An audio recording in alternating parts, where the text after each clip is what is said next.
Hey everyone, there we are.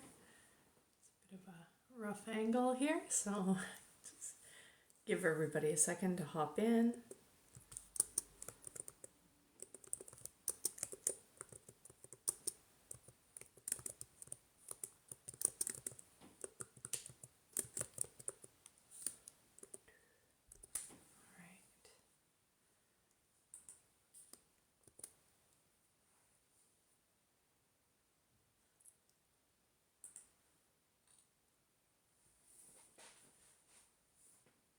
All right, welcome. Hello, welcome on TikTok. Just getting started on Facebook. Eventually, I'm going to get the stuff set up and hopefully I can start going live on Instagram and YouTube, but I've got to set some things up. But I got a good tip today on what tool I could use to possibly stream to multiple platforms all at once. So, all right. So we've got some good topics tonight that we're going to go through. We're going to do a little bit more personal and then professional as well. So if this is your first time joining me, my name is Tina. I'm a happiness coach and I share my story, my experience, strength, and hope in order to help people heal past trauma. And that also includes in work environments where there's because even if you haven't experienced trauma yourself, there's likely somebody that you've worked with, and that can impact your business. It can impact who you're working with, and how they show up, how you respond to them. And having awareness of this can help prevent a lot of the issues that cause unhappiness. And in the case of a work environment, that also means if you don't have happy people working for you, they are not going to produce happy customers, and that is not going to produce happy profits for you in your business. So today we're going to go over, we're going to start over with the real reasons that we are not able to be happy. And a lot of times people think it is the fear of failure, and that's why they don't chase their goals, or it's somebody else, like something outside of them, of why they're not actually happy. You know, so and so left me, you know, I didn't get the job, you know, my friend, you know, was mean to me today, or a customer or something like that. And so I've got a cat in the room. She's just driving me nuts. I think they wait all day until I start to do this. And that's when they kick in with their shenanigans. It's all good, all good. So, guys, if you do have questions, please type those in the chat and I will do my best to try and answer those questions. But the first reason that a lot of times people don't actually pursue happiness and find themselves in a happy place is, number one, is denial. Oftentimes we wouldn't even say, like, I know myself, I didn't say that I was unhappy. You know, I thought things weren't that bad. Hang on just a second. You know, I thought things weren't that bad. And I was just kind of going through the motions. You just kind of get up, you go to work, you come back, and you just kind of go through things. And I just thought that's how things were, that it was, I wouldn't have described myself as unhappy until I realized I wasn't. So with that, going through the motions is one of the first signs of, like, you know, if you just feel like everything's routine, there's no interesting things, no growth, you're just kind of coasting along through life. And I remember a music teacher told me one time that if you are coasting, you're actually going downhill. Think about it. So in order to coast, you're not actually putting any effort into anything. So in order to move, you have to be, you know, gravity has to be pulling you down in order to be moving. And so always remember that if you're just coasting along, if you're not actually putting effort into your life, then you'll find yourself going along, going through the motions, not really thinking that anything's a big deal until all of a sudden it's a really big deal. And because usually it's so subtle, and it's so I've got the camera angle at two different ones, so I know on Facebook it's kind of looking like I'm looking up at the ceiling. Sorry, these tech issues. Got my ADHD distraction full on today. Okay, so that I would say is number one, is the biggest one, is not even being aware that we're having an issue or that we are unhappy with how things are. We just a lot of times default into an acceptance of that's just how it is, right? And that if you find that you're saying, oh, well, that's just how it is, same old, right? Then that's probably a good indicator, a good flag to understand that you're probably not as happy as you could be. The next one is comparison.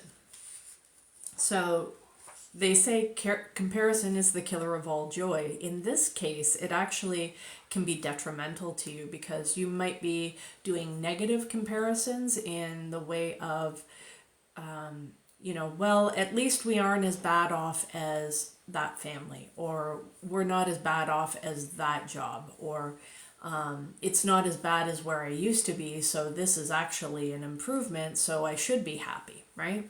So if you ever find yourself saying you should be, then usually that's another good indicator of that's not truly how you feel, and that you're kind of stuffing those feelings down a little bit. That there's probably something there that needs to be looked at.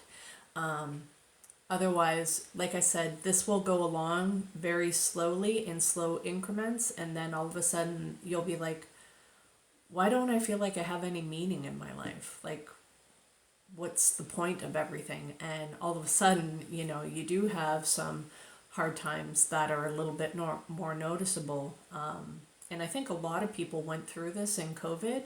I think a lot of people were just kind of rushing along, going through their lives, and when they actually had to slow down and they had some time to think about things, plus add all the additional fear of not knowing what the hell is going on, I think a lot of people took time to reflect on their life and decide that, maybe things weren't as good as they thought they were, and getting back to the new normal was not something they actually wanted to do.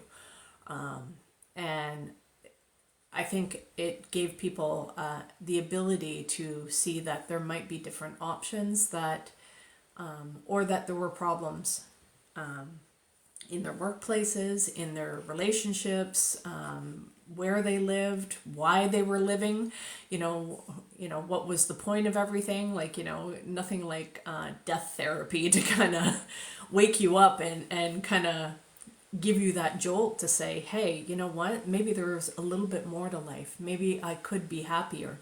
Maybe my business could be doing better. Those things that, I know a lot of businesses ended up going under because of COVID, because there were things that they were just letting slide and not actually addressing because it wasn't so bad, or we'll get to it. There were other things that were more important.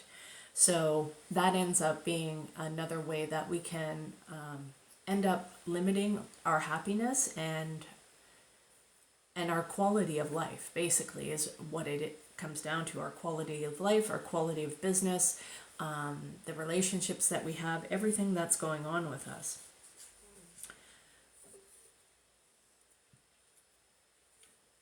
The third one would be time invested. A lot of times, in the beginning, if there wasn't a whole lot of time invested, we think, oh, well, you know what, maybe it'll get better, right? So you wait and you delay and you find ways to justify or make excuses of, it's not so bad. And then next thing you know, you might try a couple of different changes, so then you have to give those changes time to solidify and take place. And this can be both personal and professional lives. Like I see this happen a lot in companies. It's like, okay, well, we'll make these changes and then we'll see. and then nothing really changes. So then, well, we'll make these changes and then we'll see. And then next thing you know, you're just kind of gradually delaying things and still not to the point where you're actually addressing the root cause of what is causing you to be happy. Because a lot of times those decisions, they're not deep dive reflections. They're usually quick, you know, band-aid kind of surface level solutions. Oh, well, we'll just try this, right? You know, and not really exploring the emotions that are underneath. And people aren't really saying the true feelings of what's going on with them. So, well, just do this, or we'll just fire this person and hire somebody new, and then things should be fine. And then you get that person trained up, and it's like, oh, the problem is still there, right? The reason why the other person couldn't do it was because of these other things that we weren't really addressing, and we just thought if we had somebody new in there, things would change, right? And then come to find out that, you know, they didn't actually change. And so then you're stuck with, okay, now you have that time delay, you have that time invested. Or it could be the opposite, where maybe you have somebody who's been with your company, or you've been in a relationship for 5, 10, 20 years, and you're like, okay, well, you know what, they're around, you know, we've built a lot of stuff together, and you know, we got to find a way to make this work. And sometimes that is the case, and it is possible to work that through.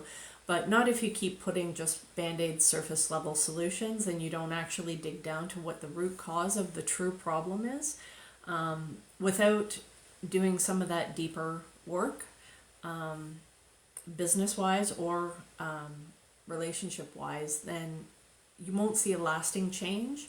Or you might see a change for a little while, it flips back, or it shows up in other areas. So I've seen this in work environments a lot too, where it's like, okay, this person isn't doing so well in this department. Maybe if we switch them to another department, that'll, you know, go a little bit better. And, you know, next thing you know, they're having problems over there. You still have problems in your department, and there's challenges that go on that way. So you can end up incrementally adding a lot of time to things if you don't start to learn the process of being able to do a deeper dive when it's a small issue, when there's been a lot of time and you're trying to dig back through and figure out what's going on. You may not be able to get to that root cause as easily because there's layers and layers and layers of different challenges that have come up. So the time invested can be a big problem. Fear of the unknown is the next one. A lot of times it's like, well, better the devil you know than the one that you don't, kind of thing, right? So a lot of times people will either stay in a relationship, stay in a job that they're not really happy with, that they go in every day, they hate what they're doing, they need a change, they don't want to be there, and yet they just kind of keep going through it. And every day you kind of go in, you complain, and you come home, you complain, and then you go back and you do it again. And if it weren't for complaining, you'd pretty much have nothing to talk about.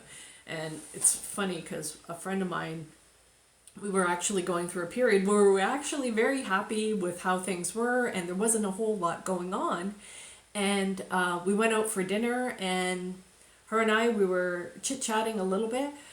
And normally when we would get together, because it wasn't very often, we'd be chatting for hours and just going on and on and on about different things. And I call her one of my natter friends, where you just kind of natter about things. You kind of vent and bitch and moan and complain about different things, but you have fun. It's a woman thing. I don't know. Maybe guys do this too, but we used to go and, you know, shoot the shit and have dinner and, you know. But when things were going well, our dinners were like, we basically ate and went, well, good seeing ya, and we left. We didn't have a whole lot to talk about. And that, I think, in and of itself is a tie to trauma stuff, because we have these learned behaviors that we know how to deal with problems. We know how to deal with crisis. We don't know how to deal with life when it is good. That is a whole other thing, right? So, you know, not knowing what's out there or what comes next can often keep us stuck in a place that we're unhappy just because we don't know what's coming next. And even if it's a good thing, that's enough to keep us from changing anything. I know there's been times where I've talked to people that I was at with a company, and they're like, yeah, I got offered this other position and it's way more money, but it was an extra 10 minutes to drive. And it's like, what? So they didn't take it. It's like, what? But it was like way more money and challenge and opportunity and growth and all that kind of stuff. And they still didn't go forward with it. And that's how powerful the fear of unknown keeps us in an unhappy place where we don't progress and move forward with our lives, right? So we'll stay in the same place and not do the changes that we know in our heart. So we learn to, and as we start to deny those feelings that we have in our heart, it starts to numb us to all of our feelings. So it's not just, happiness. It's you don't feel anger, you don't feel sadness, you just feel nothing, numb, right? And that can get you into a really, really dark place.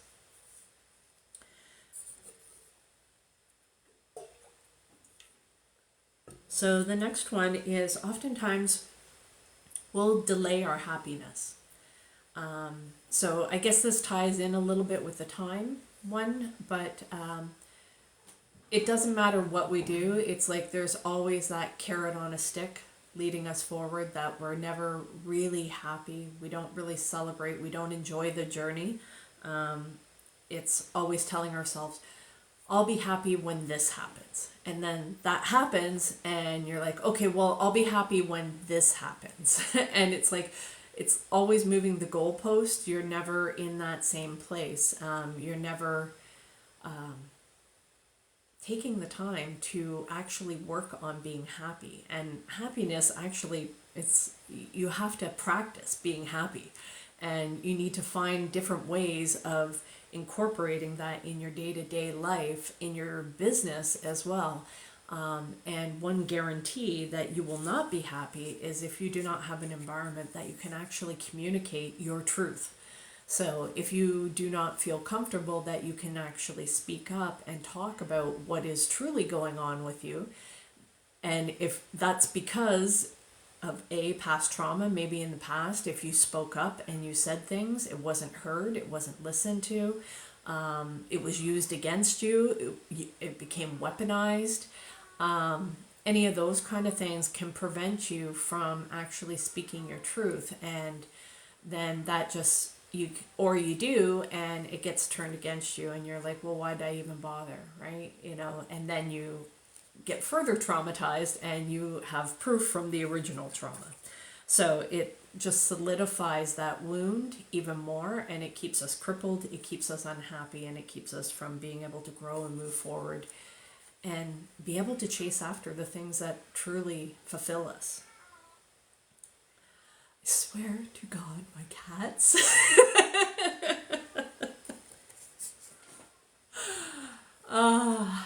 Okay, I'm going to take a deep breath here.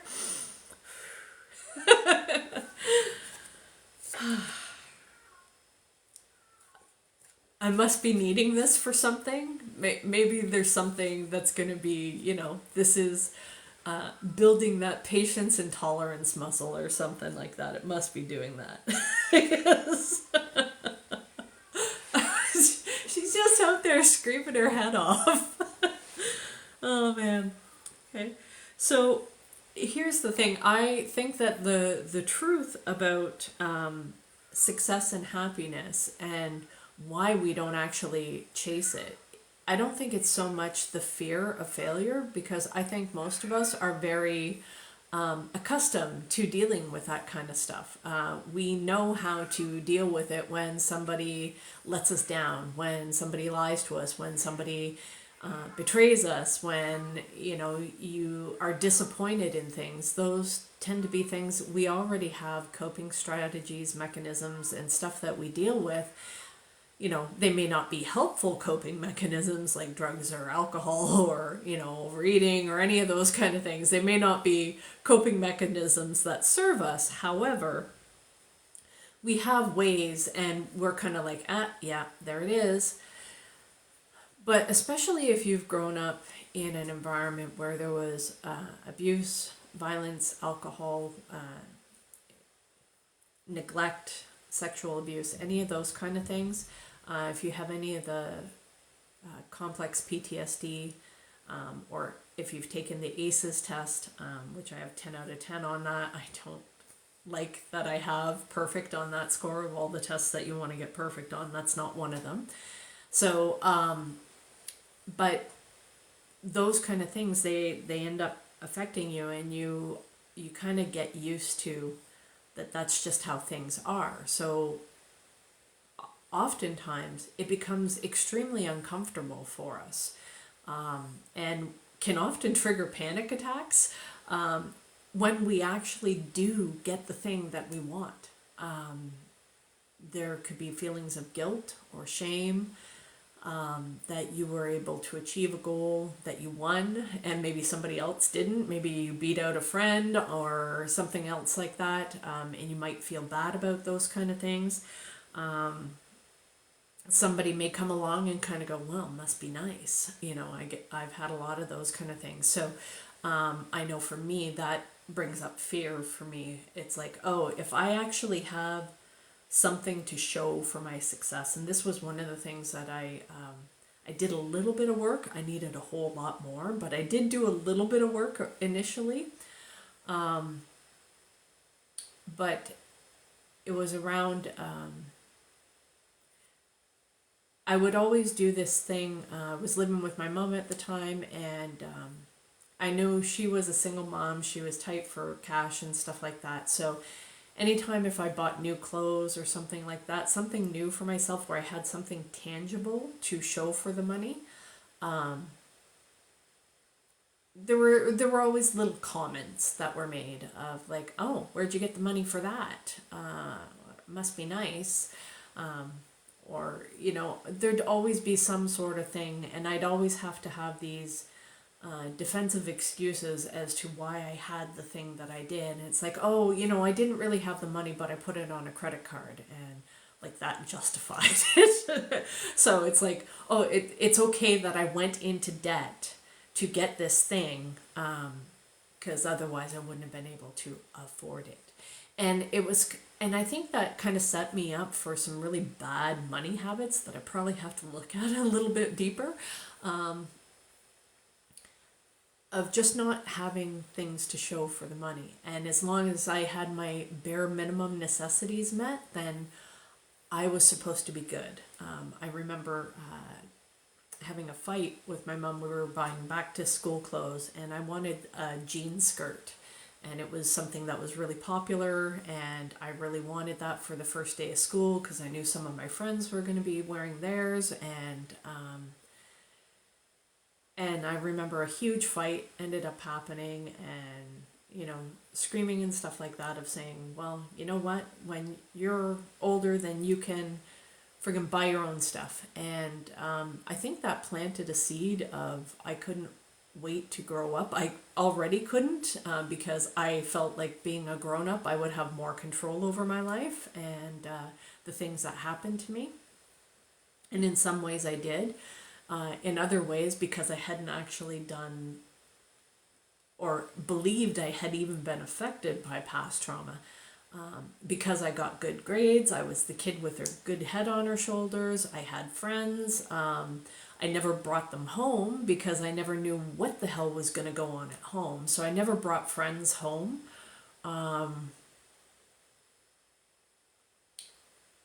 I enjoyed going out to my aunt's and stuff like that. My aunt's place was, I want to say a safe place, but we got into a lot of trouble, so it was a little bit more fun. My cousins were bad, and they would get into all kinds of shit. So, but it was fun. It was at least interesting, but usually trouble, right? So, I think a lot of times the reason why we don't go after our dreams and why we don't grow our businesses as fast as we would like to, or seek those relationships that are fulfilling, whether it's friends or romantic, either way, something of expanding outside of our current comfort zone in happiness and fulfillment, is I think we don't really have a blueprint sometimes of what that looks like. It's unknown, and unknown is super friggin' scary. And I think it also calls us to a higher level of being that sometimes I think we may sabotage because we're afraid of the additional responsibility. We're afraid of that version of ourselves that we have to become in order to operate at that level. Or we do get it, and now we're afraid that we're going to lose it.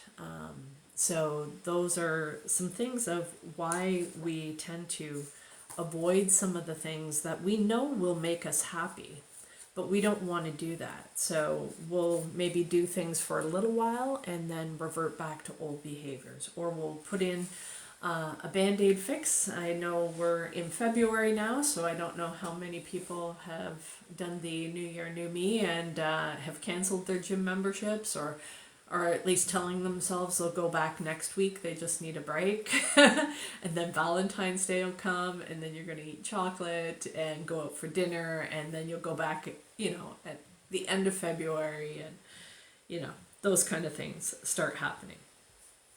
So I think there's little ways that we kind of either inch ourselves towards happiness or inch ourselves further away. I feel attacked.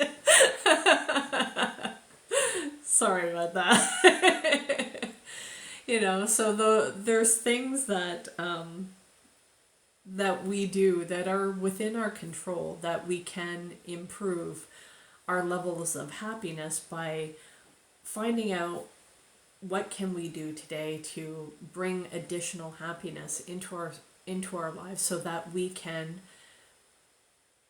start to prepare ourselves, and that you don't need such a big roadmap. You're just taking that next step in front of you, and you're making smaller gains and smaller rewards for building that happiness muscle, if you will, so that you are getting used to the feeling of happiness and what peace and tranquility and not being in constant chaos. Because if you grew up in that environment, when things got quiet, they got scary. They got really scary. So if there was the usual yelling and screaming, it was fine. Things got quiet, it'd be like, oh shit. And then you found that you're waiting for that other shoe to drop. When are things, what's going on, right? And this happens in business too. It's like, I've seen so many senior leaders that they're like, oh, well, nobody's complaining about anything, and then they get sideswiped by something major that happens that they just didn't know about because nobody was talking about it.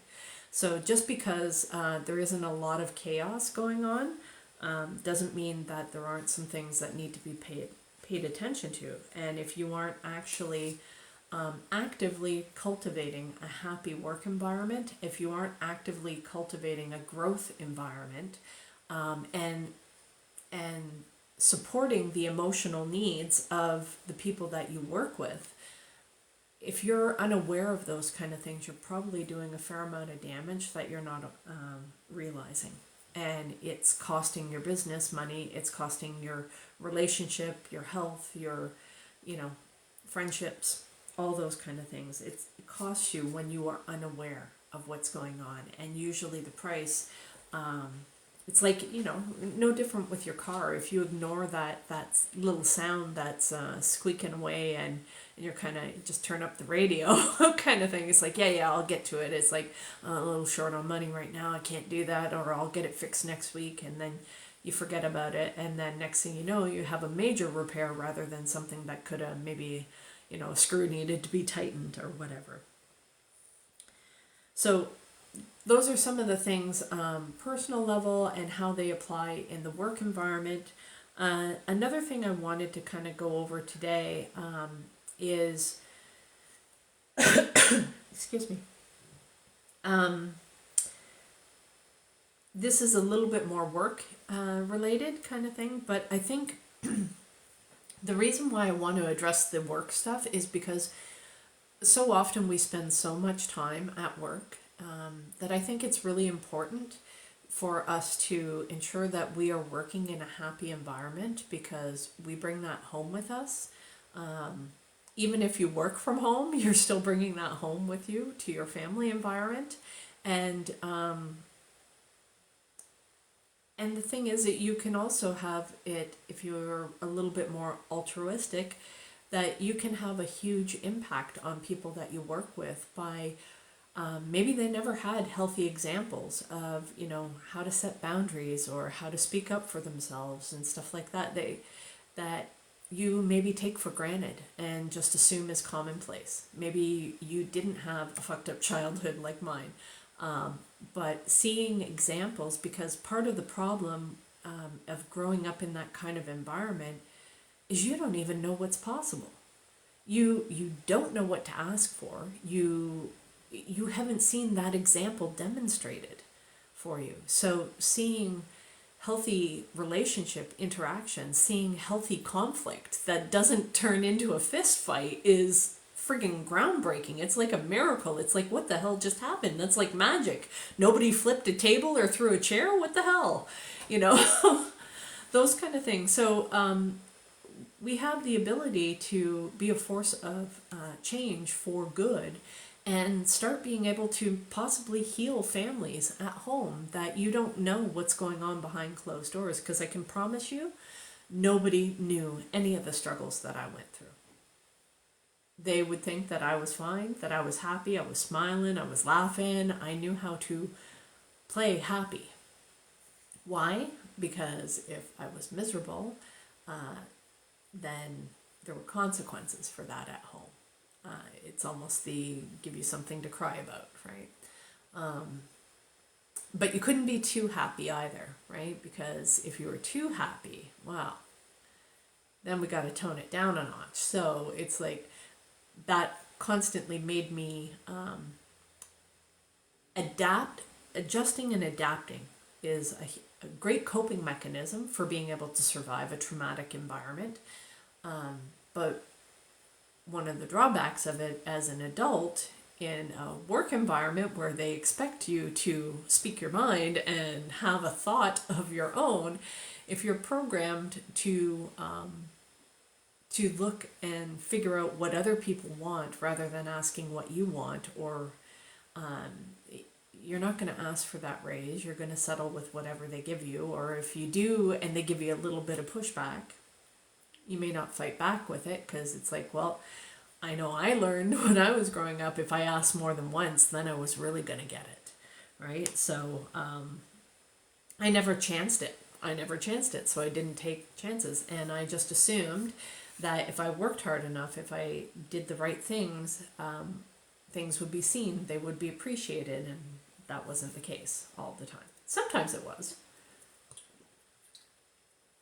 There were some good people that I worked for, and they tried to fight for me to get me the money that as much as they could, but some of the structures and the rules that they had in place didn't allow for it. I actually had to leave a company and then come back a year later, and I was able to get more a compensation in line for what I actually brought to the company, because at the time that I had joined the company, I didn't have a whole lot of negotiating power, and I needed something like right friggin' now. So I'm like, whatever your going rate for this job is, I could do this blindfolded, because it was below what my skill set was. But in true form, I never just do what is my job description. It's like, okay, if you want me to do one thing, then I will do two things, right? So I would always do double. Have this, I'll work twice as hard to feel half as good, right? So I wanted to talk a little bit about a mergers and acquisition kind of environment, because I think a lot of times people don't realize that there is unhappiness in the workplace and that it is potentially costing you money. and in your business. Because when you have a mergers and acquisition situation, you go from having a company that has your culture, your systems, your processes, and now you're blending two together. And a lot of times there are misalignments, there's different styles of communication, there's this whole other process, and a lot of assumptions can be made. You try to communicate something to somebody and they take offense, they feel like you were too harsh with them. You feel maybe on your side you're feeling irritated because why the hell should I even have to tell you something so basic? But common sense isn't always common. So a lot of times there can be a lot of conflict that arises when you have a mergers and acquisition, when you're blending companies, or if you're blending relationships, you're getting into a new relationship. And after that initial pink cloud kind of goes away, whether that's a new job or a new company that you're taking over or any of that kind of stuff, you end up having some conflicts that start to arise. The stuff that you were able to let slide in the beginning is not so easy to let slide. And I think these things come up as opportunities for us to grow as people if we actually do the emotional work. If you don't, it can cost a lot. If you don't do the emotional work, it'll cost your business, it'll cost the relationships, you could end up losing some of your best employees. You could be making decisions that are too quick because maybe you bought the other company and you're bringing them on, so you're taking your people's word, and you could be potentially losing some good assets from the other company because they're now not fitting into the culture of your company. So if you're not actually doing that kind of stuff, if you don't have some sort of change management kind of people process in place to deal with those things, you could have a lot of wasted time at the bare minimum of miscommunication and a high degree of unhappiness, fear. There's going to be a lot of fear, especially if you do mergers and acquisitions, because even if you're intending on keeping everybody, people will have in the back of their mind, if I show them how to do this, my job, will they cut my job? Will they just eliminate? Now they have too many people, kind of thing. So you could have people withholding information out of fear that you don't get the correct communication. You could have all the way up to direct sabotage. I've seen that happen where the people were not happy and then they deliberately messed things up in the system before they left, right? Just to cause some grievances. Wasn't huge, but it was more an annoyance kind of thing. So when you have a mergers and acquisitions and you're blending two companies together, you'll have things where your systems won't align. You'll have things where you'll have processes that are bloated or they're redundant, they're overlapping. You'll have two people working on the same thing and it's like, wait, or you'll end up having no people working on something that was supposed to get done because of miscommunication. It's like, well, I thought that was their person. So communication is huge. This can also happen in your personal relationships as well, when you're blending families, or you're meeting somebody's parents for the first time, or they've got different ways, different cultures, any of those kind of things. It can be easy for things to be miscommunicated and cause unhappiness if you aren't aware of it, if you aren't used to being in that place, right?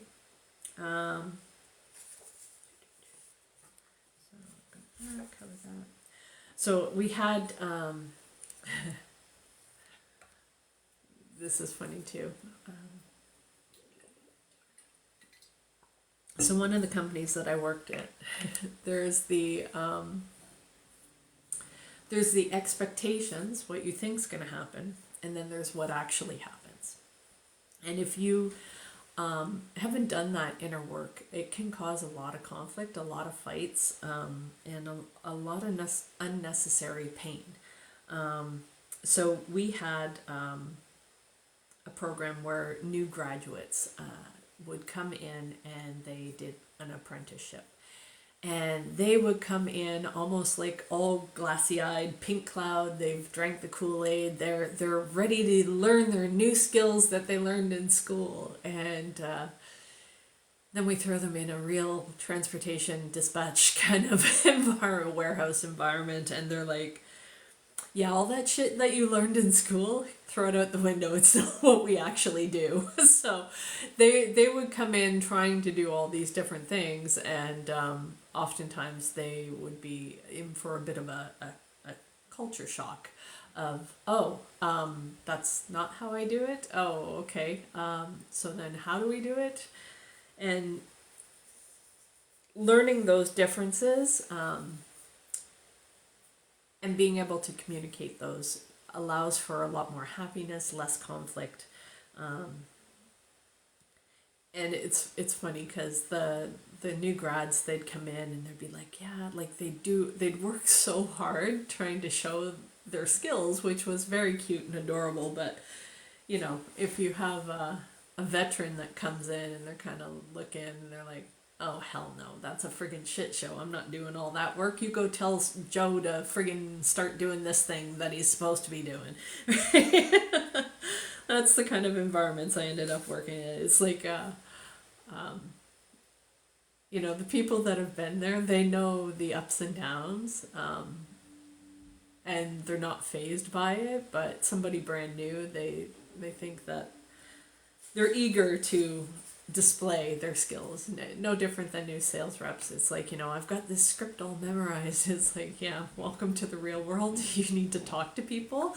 And yes, you can know the script. I think you should know the script, especially in the beginning. But at the same time, I would say you need to be able to pivot and adapt. And that means a lot of earning your stripes by getting your ass kicked and handed to you repeatedly, and then you know not to do those kind of things. Now, you can mitigate that, you can prevent some of that, but I think to some level that there is a rite of passage that you have to earn that through multiple failures. So and I think that goes pretty much for any industry, any situation, that as human beings, we learn through failure and correction and pattern recognition. When we learn to recognize, hey, when I put my hand on that hot stove, it's going to hurt. Some of us learn quicker than others. Some of us are kind of like Bart Simpson when Lisa electrified the cupcake and he kept going after it. And she had her little clipboard taking study notes. Some days I feel like Bart Simpson. A little bit slow on the uptake of how I learned those things. So the other thing that I want to talk about is, so when you do finally, especially if you've grown up in a challenging environment, you've had bad experiences, when you start to receive good experiences, it'll do a couple of things. It may trigger some very uncomfortable feelings. You may start to realize that, oh, you mean to tell me I've spent all of these years living this way and I didn't know that I could actually be happy, and this is what happiness feels like, and it may bring up some pain. And it may trigger you. It may bring up some anxiety and stuff like that. Maybe fear of losing, or, oh shit, do I actually deserve this? All of those kind of things. And, you know, it'll bring up those kind of fears. It's important to take a look at those fears, note that they're going on, but also knowing that that if they're there, that it is false evidence appearing real. Especially if it's good. So learning how to be happy is a skill that you actually have to learn, especially if you haven't experienced a whole lot of that. Sometimes some of us, it wasn't so much happiness or joy or anything like that. It's like, hey, they're not on my ass right now, so I guess that's good enough, right? And I don't know how many senior leaders that I had, it's like the only way that you knew that you were doing a good job is they never talked to you. And I'm like, how is that actual leadership? How are you supposed to be an example if you don't ever interact with your people and you're never around? It's like, how are they going to model what good leadership is if they can't see you? They have to be able to see you. You know, how are you supposed to model happiness for your family, for your kids, if you are too busy being numb and denying how you feel? You can't display that. You can't show them the way because you don't actually know it. You just know how to not have it be a shit show, right? And I know for me that was huge of like, well, you know what, there's no screaming and yelling, I guess I should be good. Meanwhile, feeling empty a lot of times, feeling unfulfilled, feeling like I couldn't actually speak up because it wasn't as bad as things had been in the past. And it's like growing up in a childhood like that, you know, I want you to imagine a bunch of people, they're all happy, they're sitting around, they're like in a circle, they're holding hands, singing Kumbaya, whatever the hell. But as somebody who grew up in a traumatic environment, you show up at the Kumbaya circle all decked out in full war gear, ready to battle. And you don't know that the war is over, kind of thing, right? So you end up reacting to things that aren't actually attacks. You aren't comfortable sitting there while everybody else is relaxed and wearing their hippie gear or whatever. Kumbaya circles. I'm just trying to like explain that's how sometimes happiness can feel when you haven't really experienced a whole lot of it. And so you feel like you showed up to the wrong event or something like that, and it can feel awkward and uncomfortable. And I remember a friend of mine telling me she had gone on a vacation and there was a problem with the room that she was in, and they ended up upgrading her to VIP, an elite section or something like that, and she had never had been to something like that. She hadn't experienced it, and like she had a concierge and a butler and all this like really stuff she wasn't used to, and they kept checking in on her and she got really really uncomfortable. She was like, okay, that it was weird that, you know, they would come and they would bring drinks to her instead of her having to get them, and she was used to a certain way of things happening. And so to have this additional attention, this additional service provided to her, she could obviously get used to it, but she wasn't. It was very unfamiliar to her. So some of the ways that we can start to practice that is allowing ourselves to give ourselves little upgrades here and there wherever we can.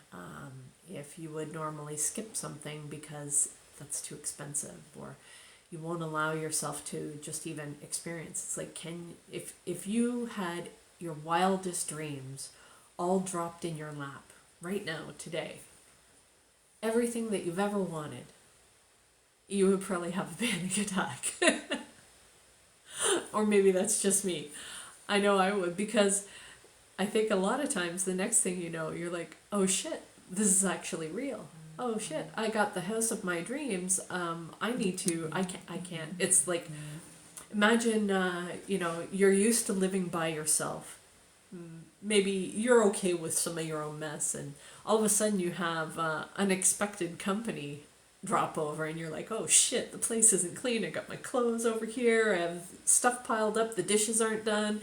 I haven't vacuumed all week, and I have cats. You know, crazy stuff like that. And you're like, it's when you get into a situation that's new, that you kind of end up going, oh shit, this is a bit different. I have to get used to that. So practicing the happy muscle,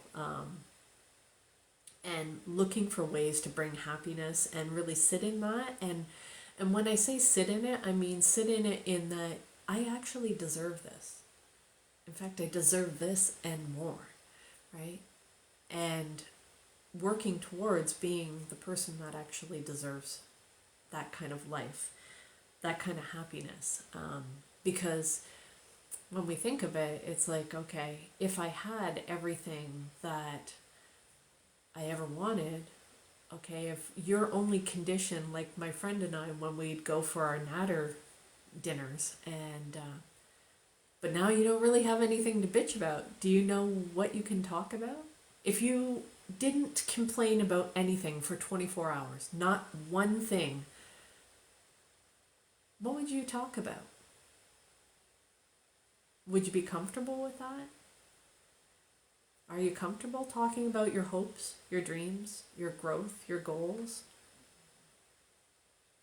Or do you focus primarily on all the things that are wrong, all the things that are shortcomings, whether or not we actually hit our numbers, whether or not that department actually did what they said they were going to do? Are we all focused on that negative stuff, which draws more negative to us? But it's easy to focus on that rather than intentionally focusing on what is right with your company, what is right with your employees, what is right with your relationship, what is right with your family, what is right with your home, what is right with you. Those are all ways that we start to increase our happiness, is by intentionally focusing on what is right with the situation versus what is wrong with the situation. And I think we do that as a way to protect ourselves, especially if you've been through trauma, because you're trying to anticipate so that you can mitigate any problems from coming up, which ends up keeping us externally focused. We don't focus on ourselves, what it is that we want, and the kind of life that we want to create for ourselves. And we don't dare ask ourselves if we are truly happy or not, because if we did, we might actually have to fucking do something about it. And that can be pretty scary. That puts us into the unknown. We may have to make changes that are really uncomfortable. So it's easier to just complain that it was because of this thing or that person of why your life is not happy. But when we start to take ownership of that and we start to take responsibility for how we're feeling and the situations that we're in and making the changes, they don't have to be huge changes. They can be small changes of just moving forward in one little area in our lives of what would make me feel happier, and sometimes, like I said, look for the different ways that you're telling yourself that you're unhappy, because I never said to myself I was unhappy. I was tired. I just had a bad day. I will get better. It's no use complaining. It's not that bad. Those kind of things. Maybe it's just me. I probably just need to get a good sleep. I probably just need to eat something. I probably just need to have some fun, right?